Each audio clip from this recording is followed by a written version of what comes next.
Leksiyalarımızı davamlaştırımız hürmetlik vatandaş bilgen Çeslağa 2019 yıl 10. ayının 27. günü endeki mavzumunda Yakşembe 27. gün Yakşembe endeki mavzumunda Şangal namayişçiler Kataloniya namayişçilerini kollaş yığılış etkizdi.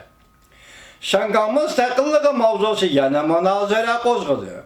Mavzulu haber 10. ayının 25. gün Amerika Ovazı'nın statüs programı ilan kılındı haber. Bundan başladı. Şangal tahminen 3000 nefer Şangal'da namayişçiler haftanın 5. günü yani 25. günü yığılış ötküzüp İspanya'da Kataloniya ülkesinin müstakilliğini targıp kılıp namayış kılgıcı Kataloniyalık namayışçılarını kolladı. İki taraf halklarının Şangal ve Kataloniya halklarının namayış jarayonida özara birbirini kollaşını ümit qilishdi. Lekin bu ishga o'rindagi namoyish harakatlari ba'zilar tashabbus qilayotgan Şangal mustaqilligi o'zaro o'xshashmi deydigan masala muhokama munozara keltirib chiqadi. Ba'zi tordoshlar to'g'ri chiqib Şangal namoyishining bu yig'ilishini cheklashni talab qilishdi. Lekin bu yig'ilish qatnashgan bir buyuk kishilar, bir bo'lak kishilar buyuk emas. Bir bo'lak kishilar Şangal mustaqilligi ideyalarini qo'lladı. Shu nafar Şangallik namoyish 24. kuni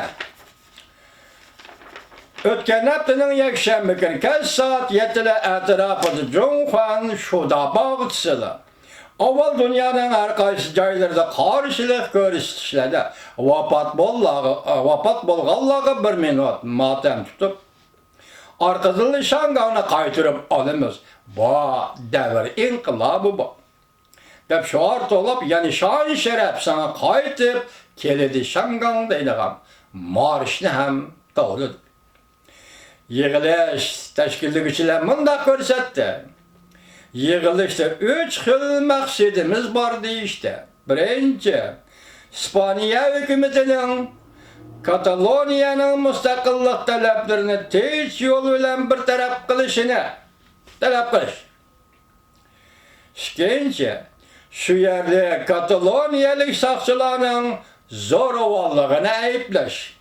Uchinchi, siyosiy g'ayri fikrli kishilarga hukm e'lon qilib turmaga tashlamaslik.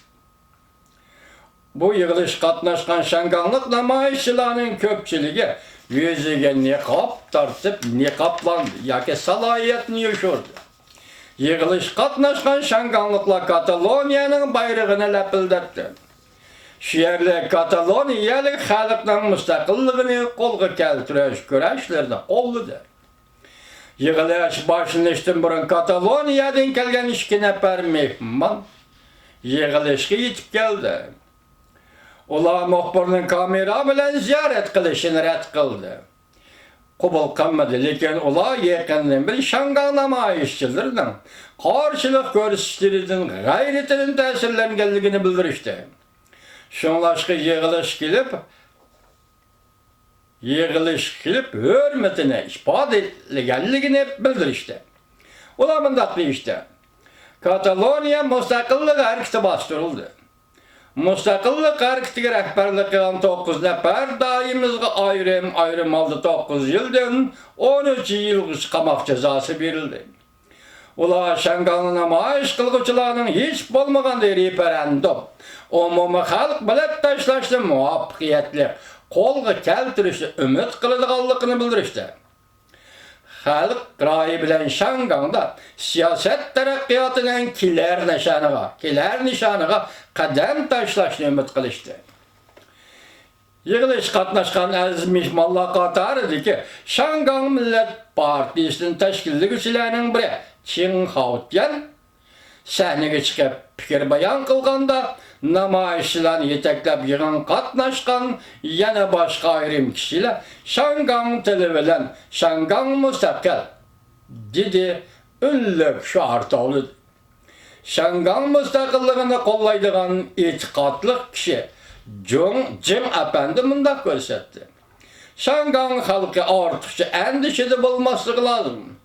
O mundaq dedi, bu yığılış hükümetle bu qatım namayişdə baş duruşuğa bahane buludu da el sürmesi lazım.